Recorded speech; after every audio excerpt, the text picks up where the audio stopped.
Hello, welcome. I'm Felicity Ezewike. On today's program, we're taking on one of Africa's most volatile flashpoints and a high-stakes peace deal that may already be slipping through the cracks. In June of 2025, under U.S. mediation, the Democratic Republic of Congo and Rwanda signed what was billed as a landmark peace agreement, a bold attempt to end decades of violence in eastern Congo, where conflict, displacement, and resource exploitation have devastated communities. The deal promised the withdrawal of Rwandan troops, the disarming of rebel groups like M23, and even a pathway to economic cooperation between the two neighbors. Now, today, just months later, the cracks are already showing. Rwanda has yet to fully withdraw its forces. M23, central to the conflict, was never truly part of the agreement. And most recently, Congo backed away from signing the economic integration framework, citing deep concerns about security and trust. So, where does this leave the peace process? Can it still be rescued? And if so, how? Further, was this agreement ever built to last, or was it rushed diplomacy shaped more by Washington's interests than regional realities? And more importantly, can African-led solutions still take the lead to rescue a deal that was meant to stop the bleeding? Well, let's get some perspective on that. I'm expecting 3 guests, but for now we have Ambassador Dr. Ed Ilechukwu, UN Global Peace Ambassador and Special Envoy to the UN. Thank you so much for being here. The June 25 peace agreement promised a lot. Like I said, troop withdrawal, economic integration, security coordination. Did any get off the ground? Well, thank you for having me. And I want to wish, first of all, Nigeria to, in the match they're playing with Benin, victory, because that means a lot. You guys are taking away that time from me, but that's okay. Thank you for sacrificing your... We thank you for that. Soccer. But anyway, it's important for us to throw in some historical view here for people to understand why what is happening, and it takes us back just briefly to the Rwandan genocide, which was as a result of power vacuum that led to mass coordinated extermination campaign of the Tutsis, by the Hutus. It was built on decades of ethnic divisions imposed by colonial rule, a long-running civil war, economic hardship that intensified animosity, again, between the Hutsis the Hutus and the Tutsis. So, what had triggered that war was the assassination of the Hutu president then, who was shot down with the Burundi president while they were flying in an airplane, and the Tutsis took it as an advantage to take over power and begin to kill the Tutsis. And, when you go further, you see that the establishment of the Rwanda Patriotic Front, in Uganda, Paul Kagame, who is the president of Rwanda now, became involved in rebel politics, and he eventually became the commander of the Tutsi-led RPF, which invaded Rwanda in 1990. At the end of the genocide, some Hutus, they ran, about 1 to 2 million of them ran into DRC, which was then Zaire. And then Rwanda became concerned that these groups, the Democratic Forces for the Liberation of Rwanda, would continue cross-border attacks. And, Mobutu Sese Seko then and Laurent Kabila allowed armed groups to operate in eastern Congo with impunity. Rwanda accused DRC of harboring militants who threatened Rwanda's, security and all that.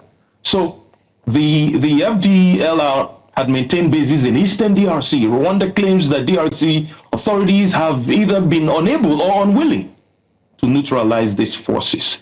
So Rwanda has been accused of supporting M23 rebels in northern Kivu in Rwanda.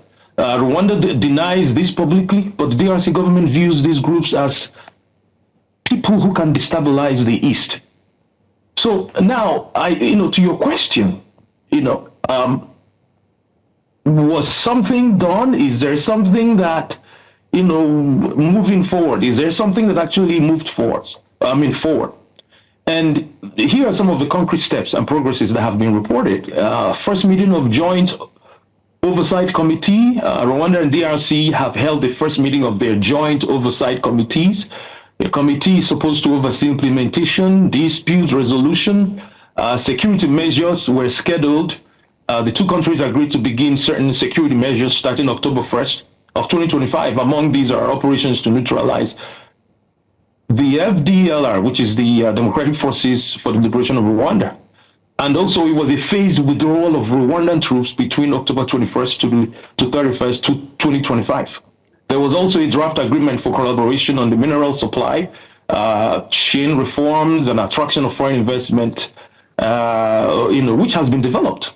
The parties also discussed regulatory reforms, special economic zones, transparency measures, etc. But look at where the implementations has faltered. The troop withdrawal has not yet begun as we speak. It has not yet been fully implemented. Matter of fact, as of reported August, I don't know, unless something happened yesterday, the Rwandan troops have not yet withdrawn from Eastern DRC. There are disputes over timing and conditions. The withdrawal was phased and linked to other steps, especially actions against the FDLR. Also, the Joint Security Coordination Mechanism still not operational. Unbelievable, right? The agreement called for a Joint Security Coordination Mechanism within 30 days. That timeline has passed, but as of reports, in August, like I said, this mechanism has not yet convened. Now, action against the FDLR and disarmament of armed groups, not yet launched. So operations to neutralize or disband the FDLR have not yet started in earnest, as of those reports. Similarly, disarmament, the conditional integration of armed groups like FDLR and M23, even though M23 was not, fully operationalized, they were not part of the agreements, because I figure that the two countries did not want to legitimize an organization that is termed a terrorist organization, not only by DRC but the United States. So while the draft and proposals are being worked on, the economic integration framework is not yet fully implemented. So there remains outstanding issues. Yes, there remains outstanding issues. M23 rebels were not party to the agreement. So it's just a whole number of issues that need to be looked at here. Okay, let's see how many we can take. First, I want you to talk to us about... Yes. Okay, you've highlighted quite a number of things that were supposed to have started. The only concrete thing, except I'm wrong, is the fact that there was the first meeting of the Joint Oversight Committee. What powers do they have? How were they constituted? Can they really make decisions that will impact the peace process? And then the second part is the M23 exclusion initially. They were not part, and they are central, correct me if I'm wrong as well, they're central to any sort of lasting peace negotiation. So why were they not part of it? Is there any chance of real success for a lasting peace if they are not included? Well, I would not think that they should be part of it. I'm speaking for myself here. Okay. Based on the fact that the two governments do not, like I said, want to legitimize a terrorist organization, period. Especially when we're talking about disarmament of an organization like that has arms, that has benefited from the mineral resources, and been able to use the funds from the mineral resources there to buy arms. I don't see any reason why they should, be part of the agreements. Secondly, agreements of that nature should be done between interstates, two states, not an organization that does not, it's not recognized as a state. Okay, so can the agreement move forward without the M23? I believe it can move forward without the M23, as long as there are certain parameters that are put in place.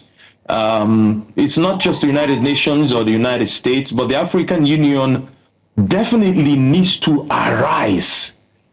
Definitely needs to arise at this juncture to see what they can do to help this. Now, in recent times, there were some moves that were done in October. Okay, let me start from late September. The two countries, DRC and Rwanda, they agreed in a joint statement that implementation of key security measures should start October 1st. And it was operations that were targeting the FDLR, the former rebel group, and the phased withdrawal of Rwandan troops to begin October 1st and 31st. And the time frame to complete the measures by the end of the year. Now, the other issue that we have to look at and we have to talk about here is the joint security coordination mechanism and oversight activities, because it's very important for those two countries to come to an agreement that both of them can join forces and security-wise to be able to fight that hydra-headed monster which is eating up the eastern part of Africa, and if not handled very fast, can eat up the whole Africa. Okay, so there has to be intelligence sharing, planning for operations against FDLR, which is supposed to be part of the discussions. Actually, we're part of the discussions. Okay. The United States, the African Union, and others attended meetings in joint oversight committees. You know what? You've called the African Union. I mean, you've referenced them a few times in this conversation, and I'm like, in the course of anchoring this program, there's been a lot of concern about the potency, the power, the legitimacy, and the authority, or should I say the respect that body holds. Do you think that they are really central to whatever peace deal that will be negotiated for the DR Congo? Take that first, and then I'll come back to something you said. Okay, so I used to volunteer for the African Union ambassador to the United States in Washington, D.C. many years ago.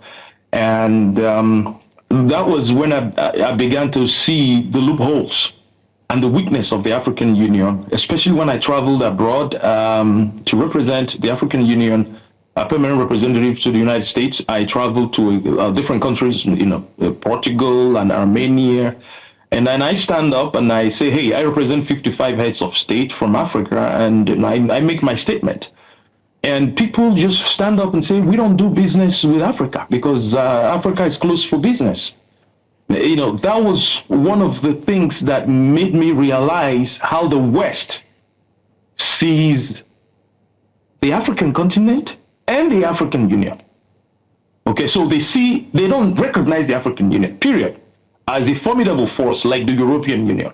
What we saw happened yesterday in Egypt, even though Egypt is an African country, it's in the African continent.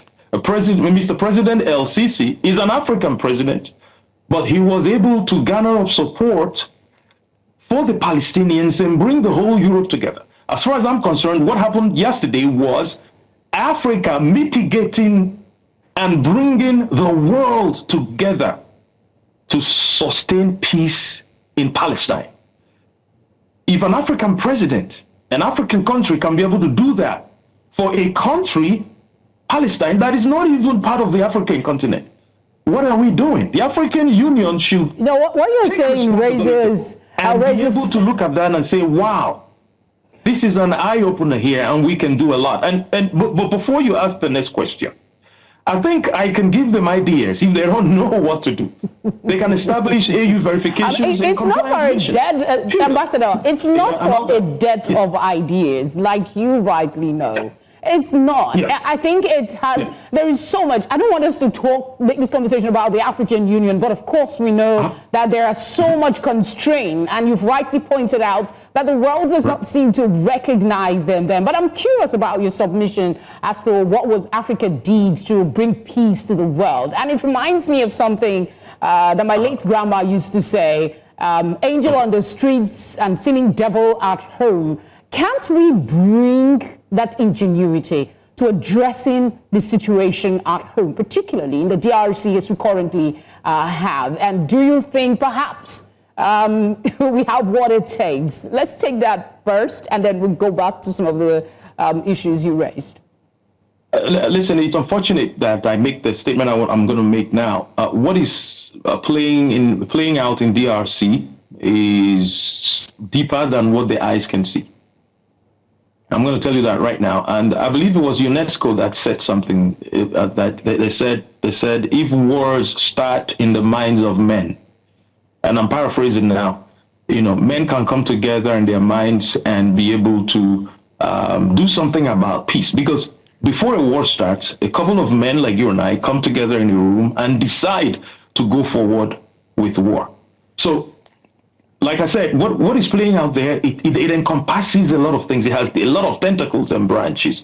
The minerals there are a huge one. DRC, the Goma area. When you say that, I'm kind of concerned, because then it kind of brings the U.S. fronting and mediating this peace deal into question. Like there might be some strategic interest in all of this for the U.S., maybe also inside the DRC and Rwanda itself. All of these might be working against the implementation of the plan. And since there's been deadline that was given and no milestones seem to have been achieved, has there been any reaction from the U.S. since they mediated this peace deal? Listen, everybody knows that the United States went in there just for the minerals, period. And I can mention the cobalt, which is a mineral that over 50% of the world's cobalt is domiciled in DRC. It's a mineral that is used in manufacturing electric car batteries. Over 50% is in DRC. We talk about gold and talk about a whole number. I tell people DRC is the richest country in the world when it comes to natural resources. So the United States went in there, not necessarily to sign. I see the Secretary of State and everybody else trying to mitigate. No, but they put a condition to it. Africa and the African Union, who we look up to, we need to rise up and say, hey, if what happened yesterday can happen, I go back to that, by an African president, President El-Sisi of Egypt, we have everything we need and everything it takes. Instead of allowing minerals to allow us to kill each other, we should be able to use the natural resources given to us by God and by nature to be able to empower our own people. What is stopping us? I mean, you're saying, obviously, there will always be interested parties who are looking for something they will get out of any situation. And I'm saying what is we don't need us? those interested parties in Africa. We have everything. I tell people, I said, the map of Africa is like a question mark. But inside that continent lies all the answers that the world needs. Over 80% of the natural resources of the world is in Africa. The African map looks like a question mark. What is this continent going to become? But in there lies all the answers that the world needs. France is crying. Now, they don't have money. They were not able to even appoint a prime minister because they don't have money, because Africa is kicking them out. Africa has finally risen up. Talk about Ibrahim Traore and Mali and a lot of other countries rising up to take what belongs to them. Should we then be talking about everything we need in Africa to stand as the giant that we have always been? And that is my submission to that question. And then should we be focusing on this U.S. brokered deal then? Because it doesn't seem to be holding water, and focus perhaps the next half of this conversation in exploring alternatives that could work for us here. You just referenced something that happened, and that gives me some sort of energy to say, yes, we can do this. But you talked about ideas as well. Can we begin to explore that in the next half of this conversation? Do you think? Okay. All right. Now, as far as I'm concerned, that deal that was signed was dead on arrival. It was dead on arrival because people did not come to that table with their hearts.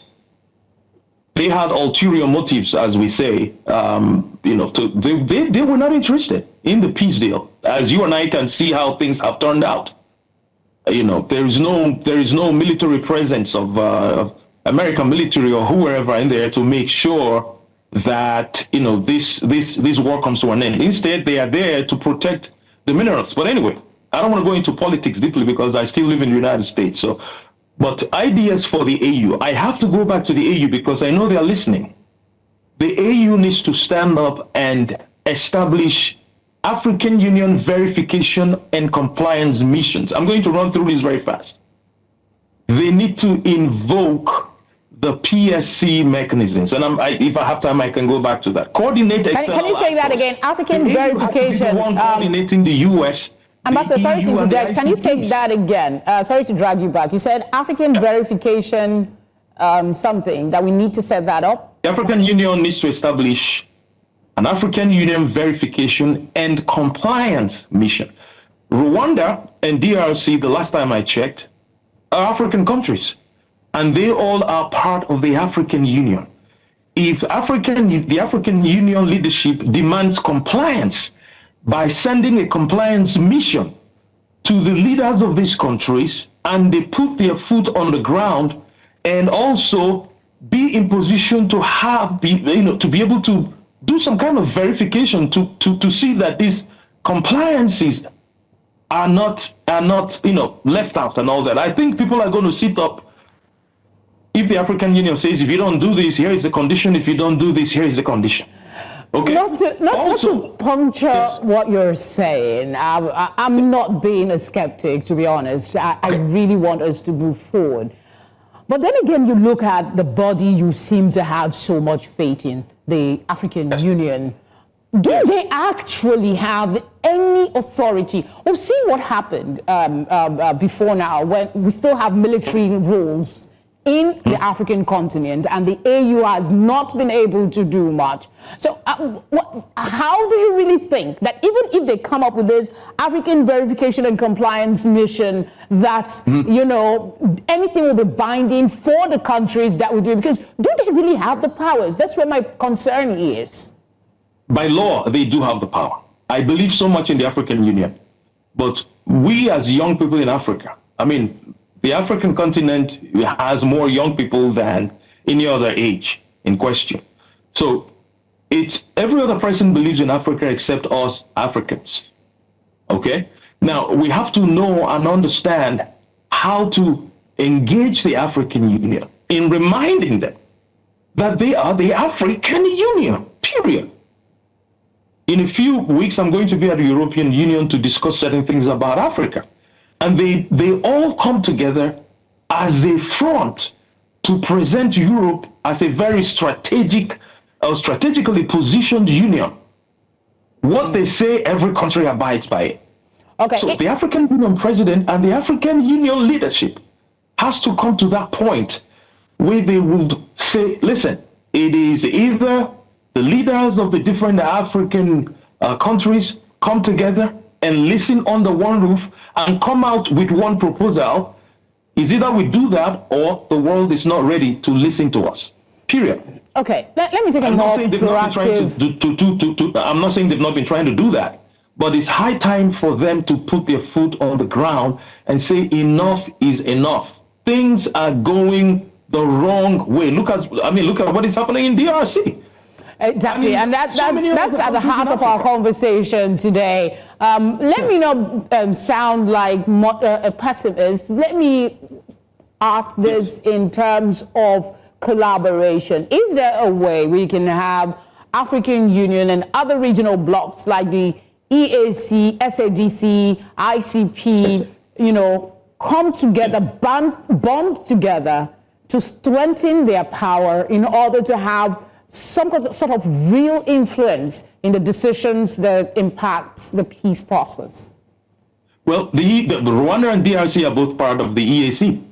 So it's not only the African Union, but the EAC and the SADC can also come together and bring something to light. To give you an example, if the EAC can come and reconstitute a light monitoring force, just like I mentioned about the African Union, they can, about 300 to 500 officers, to say the least, to patrol withdrawal corridors and to demilitarize, and in demilitarized zones.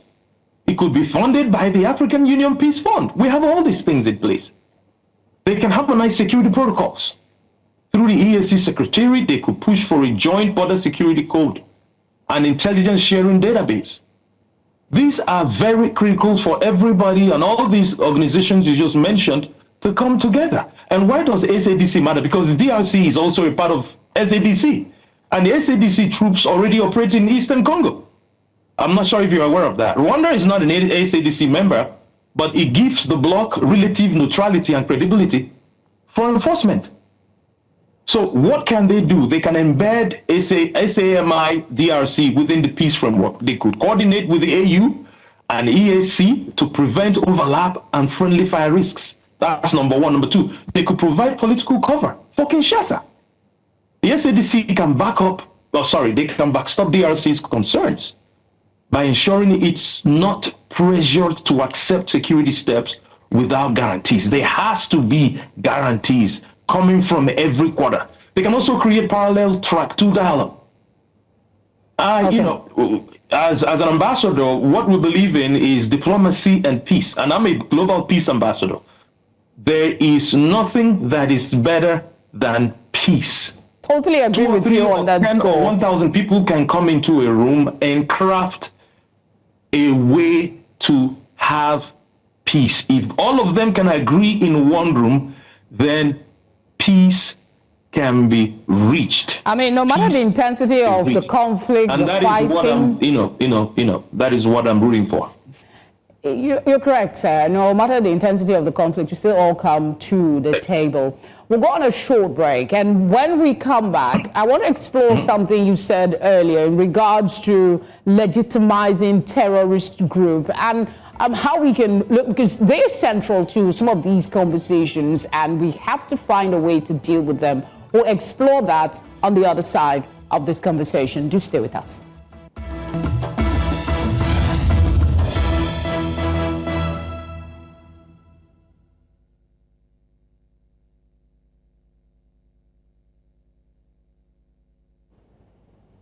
Thank you for being here. We still have Ambassador Dr. Ed Ilechukwu talking to us about the peace deal brokered by the U.S. We're trying to slant that conversation a bit away from that deal because it seems to have died before it even got off the papers.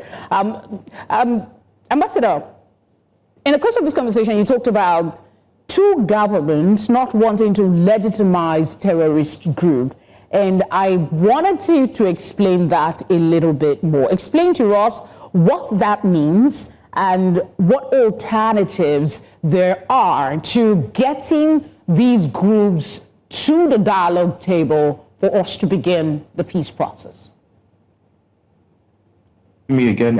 What I meant by that statement is that the DRC has said that the M23 by the way, got their names from March 2023 when they signed an agreement, and they felt that people were not keeping to the agreement, so they attacked in 2012, and then in 2013, they were defeated, and they now came back in 2022, and they were been able to get some cities like Goma, up to date. So the DRC said they are terrorist organizations. We are talking about an agreement for peace. Those two don't go together. So for those two countries, the history that I ran earlier, how the Hutus run into northern DRC, and Rwanda, thinks that DRC is giving them shelters there, and Rwanda is not comfortable because there is cross-border fights and stuff, and also the minerals and the things we talked about. There was absolutely no way, especially when the United States came in and said that this is a terrorist organization. I mean, it's not like America is God. Let me give you an example. The United States government is shut down. It's going into its third week. I don't know if you're aware. Yes, we are. And now the president of the United States, as we say in Africa, his house is on fire and he's chasing rats.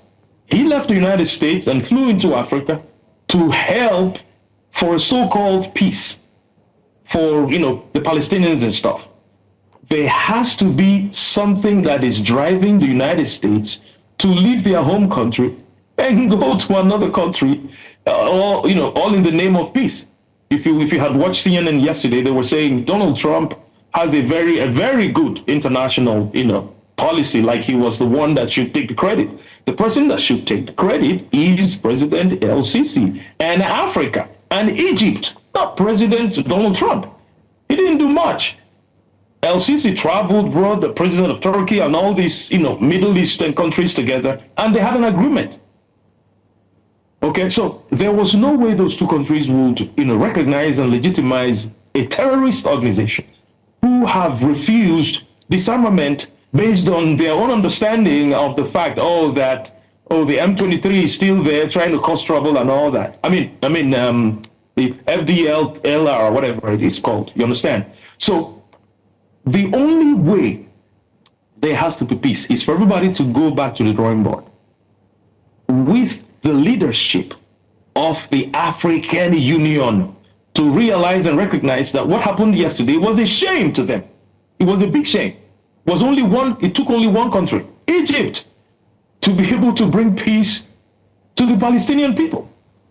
If the African Union can rise up, and I hope they're listening to me right now and listening to this, if they can rise up and say, wait a minute, it looks like we have everything we need to be able to bring peace to our own backyard. Let us take a visit or invite President El-Sisi. Let's listen to him and find out how he was able to do this thing he did and bring the world together and bring peace to another nation that is not even part of Africa. Okay, I said something earlier. They can come together and be able to, find a way forward. Yeah, I said something earlier about being an angel on the street and something else at home, and that remains valid because we've had the crisis in the Congo for much longer than we had the Gaza situation, and it continues despite efforts to address it. I want you seem to have some insight and some real respect for President El-Sisi. Is there perhaps some moves that he made that was obvious in the course of pushing for this peace deal that was signed yesterday? Is that something you can share with us? Something we can learn from that? And perhaps, if not President El-Sisi, some other African presidents can take the initiative. What about Nigerian president, for instance? Listen, I said it when I was starting, everybody has an ego and everybody has an interest. And I made a statement, I said, since wars begin in the minds of men, wars, they play out first in the minds of men. It also has to take the minds of men to structure defenses of peace that must be constructed. President El-Sisi is the one that led, this thing that happened yesterday. But it took diplomacy. For over 2 years, people sat in meetings, people traveled together, people who saw each other as enemies came together and said, let's join hands together for a better Palestine. Okay? So as an ambassador, I would always say diplomacy first, diplomacy last. There is no other alternative. President El-Sisi has shown us that peace, no matter what or how long, the problem has been there. And I'm going to tell you something. Hopefully you're not going to see it as being, pessimistic or something. No matter what the United States or the Western world or the European Union does, the issue with the DRC and Rwanda will never stop until us Africans arise through the African Union and say, you know what? When two elephants fight, the grass suffers. This thing is being, the war is taking place in our own continent. There is no one that is feeling the pain more than us, Africans, fellow Africans. We all cannot wait to go to the United Nations General Assembly and speak English and tell the Western world, how bad they have gotten it, what they have done to Africa many years ago. But this is our own children. This is our own nations, our own countries. This is our own continent. And everybody's sitting by waiting for the big boys to come and help us. It will not happen. That's why it has never happened.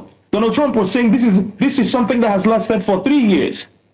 And I said to myself and to people who were gathered around, watching the event with me, I told them, this will never stop, period. As long as the minerals there are in question, DRC and Rwanda are struggling, who gets the cobalt, who gets the gold, who gets the mineral resources, it will not stop. They have to I mean, you prefaced your statement. The local communities and prevent conflict there. And there are ways that we can do that. Africans need to rise up through the African Union. Yeah, you prefaced your statement by saying somebody, people would think... Washing our garments, dirty garments in the open. We need to stop. Yeah, you prefaced your statement by saying you might be viewed as pessimistic. I don't think there's any aspect of your comment so far that expresses pessimism. I just wanted to say that because what you have said is homegrown solution, and which is at the heart of this program, trying to get solutions that are homegrown. Let's go back to that terrorist organization, sort of legitimizing them and all that conversation. Before you go there, let me paint a picture for you. Okay. A family is made up of a husband and a wife. Divorces start first in the minds of the husband and the wife. If the husband and the wife can come together and say, just like some families say, hey, for the sake of the children, or for the sake of our outlook, or for the sake of our pride, or for the sake of the community where we're coming from, or what people would think, let us kill this divorce idea right now and find ways to forge ahead. Let us write, okay, the husband comes and says, I have a piece of paper. I'm going to write the likes and the dislikes. These are the 20 things I like about my wife. These are the 3 things I dislike about my wife. You find out, and this is diplomacy at play in the family level. You find out that the likes always are more than the dislikes. And then the wife does the same thing. And eventually they can come together and say, okay, you know what, for the sake of something, there has to be something that is at stake that we cannot afford to divorce. Diplomacy is the way to go, Ambassador. I agree with you. But I just want to get as much as I can from you in the short time that we have left. And I must say thank you very much, though. I know the show is not over. We're supposed to have 3 persons for this conversation, but 2 of them cancelled at the very last minute. All right, let's go back to M23, because somehow I feel like, their grievances and all of that, can we put their objectives together? Can we itemize them? And can they be accommodated, perhaps through disarmament, reintegration, or political transition? What are your thoughts about dealing with the M23? I know there's, the issue of reintegration comes up, yes. But overall, when it comes to diplomacy, you do not negotiate with terrorists, period. It's just like what is happening in Nigeria, that big country there, where they're talking about negotiating with the herdsmen and the Boko Harams and trying to reintegrate them into the society. People who are wanted by the police force, by the government, are walking free on the streets, and people are bowing to them and saluting to them. People whose hands are filled with blood. And you're talking about reintegrating them into the Nigerian military. I mean, how does that sound in the ears of people that have lost families and friends and co-workers and relatives? So I understand that, of course, we can talk about reintegrating them and bringing them. But does reintegrate, sorry, Ambassador, does reintegrating just primarily means perhaps bringing those fighters back to the military or the armed forces? Is there no other models for reintegration that could work? If you notice, I am not very comfortable talking about the M23 for obvious reasons. I just want to leave them where they are and what they have been called as terrorist organizations. I cannot be able to speak. I know I'm just offering my own ideology or my own perception about how we can help the situation. But where my heart is how to help the indigenes of DRC, where the war is going on. All right, let's slide to that end. I don't want you, let's slide to that end. And they have to be taken care of by any which way those two governments agree to take care of them. Okay, Ambassador, let me put a very specific question in regard to the communities. How can mineral wealth, because at the heart of this is, the natural resources, be managed to benefit local communities rather than fueling renewed conflicts? I guess what I'm asking is, are there any models that exist, or is the situation in the DRC a lot more complex than any models can fit in? Absolutely not. I made some notes here, and I'm just going to go through it very fast. Okay. And I said, in order for mineral resources in the DRC to benefit local communities and prevent conflict, a multi-pronged, that's what I called it, approach is necessary, encompassing regional diplomatic efforts. Again, diplomacy comes in. Improved local governance, and greater industry transparency. There are a number of models that can be implemented to achieve this, including formalizing artisanal mining, I'm just giving examples, implementing community development agreements, and improving supply chain traceability. These are all big words, but DRC and Rwanda frameworks. Following a U.S. brokered peace agreement in June 2025, the DRC and Rwanda are developing an economic framework, but still nothing has happened so far. The plan includes developing special cross-border economic zones, third-party. These were brokered by the United States. The United States is not from Africa. People who are brokering this in the U.S. are not Africans. Africa for Africans. Africa for Africans. They can come and try to give us models based on what they see from the United States. But we are Africans, and we who are on the ground should be able to say, let's come together and form our own models and find out how we can help the citizens and the indigents of where the war is going on. Respectfully, Africa seems to have failed. I mean, this crisis has been with us for quite a bit. We seem to be dropping the ball over and over again. So what new push, what new strategy, what ways do you think we can begin to explore to get our leaders to wake up to the urgency to address the situation in the DRC? Until the leaders of the different African countries begin to see African children as somebody, that's number one. Because if you ask me, I'll tell you there is no, they don't regard life. Most of the countries in Africa, people can kill somebody and get away with it. That's number one. Until they begin to regard the life of African citizens and know that one death of an African is too much, things will continue to happen the way. I mean, look at what's happening in Madagascar. People are being killed every day, and the president ran away. He ran eventually because people have decided to rise up and take back what belongs to them. Number two, until African presidents understand that they were Africans before they became presidents. If they can understand that and come together and see themselves as brothers and sisters, by the way, women in power as well. If they can come together and say, you know what, if the African Union is not going to move because of some internal politics, who is president, what part of Africa is he from, and all that, we can come together, like I said in the model that I painted, for the sake of our children, for the sake of tomorrow. If they can come together and say, okay, for the sake of this and that, then there's going to be hope. There's going to be hope. But until those 2 or 3 things I mentioned are done, unfortunately, Africa will still continue to lag behind. And every day you're going to see private jets flying into DRC with military arsenal, picking up minerals in the middle of the night and flying out.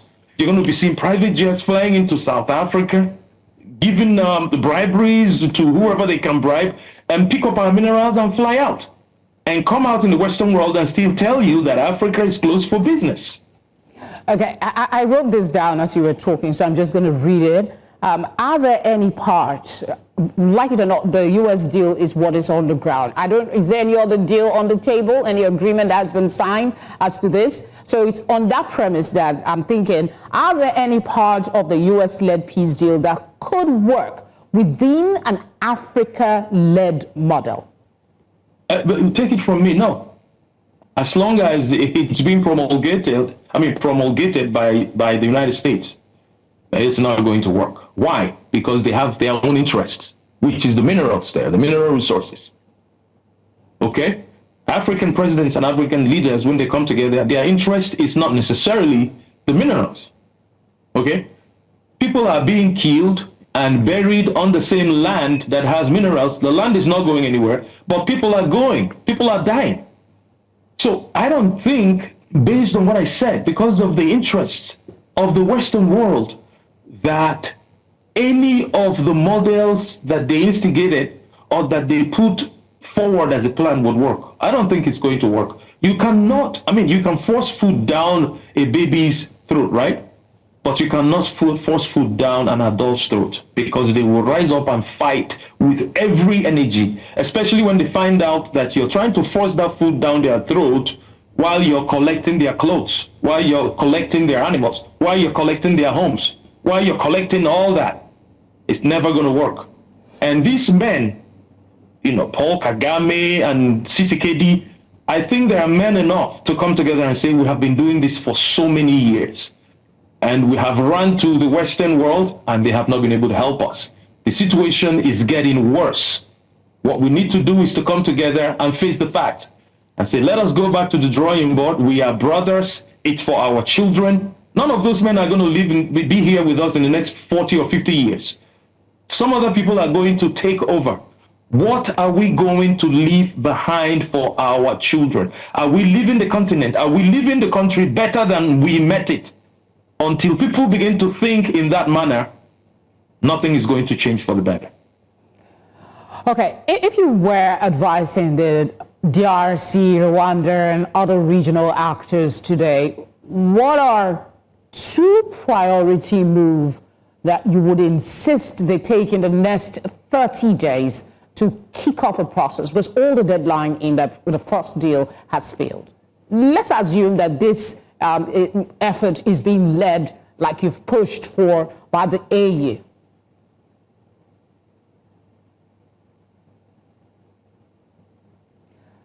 Ambassador, I think your device is muted. I can't hear you. I am so sorry. Yes, I muted myself. What I was saying was, in order to bolster the deal, the African Union needs to enforce and verify. The EAC needs to coordinate security, logistics, and regional integration. The SADC should guarantee DRC's political backing and manage stabilization. These countries need help. That's why I'm bringing these third parties. Okay? They need help. Obviously, they need help. That's why they ran to the United States. The neighbors, different Eastern African countries, even other African countries, should come together and find ways to dialogue with these leaders, because everybody has interests, and say, hey, in the next 30 days, what we need to do is to tell ourselves the truth.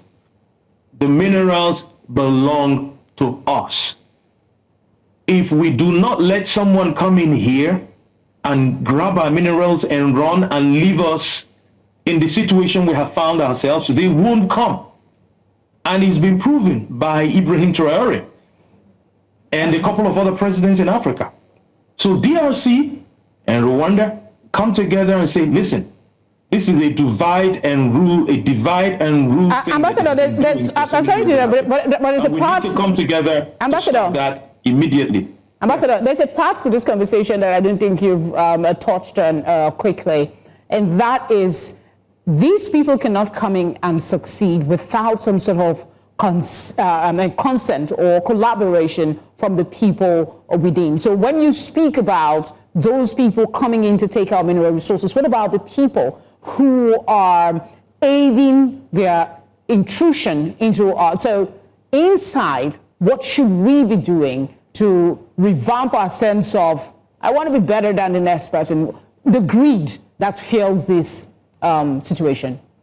That is where the AU and the EAC and the SADC and the ICP and the neighbors and everybody come in, because the presidents and the leaders of African countries have to be held accountable. They are the ones that are allowing foreigners into their country to come and rape the African continent. They are the ones.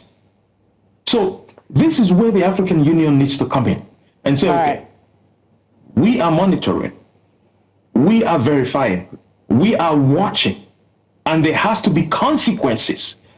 You have to be held accountable. No more excuses. I agree with you. If you think you need forces to help you keep these forces at bay, let us know. There used no to be more the excuses. that used to go and keep peace from Nigeria. There used to be other forces. What happened to all of them?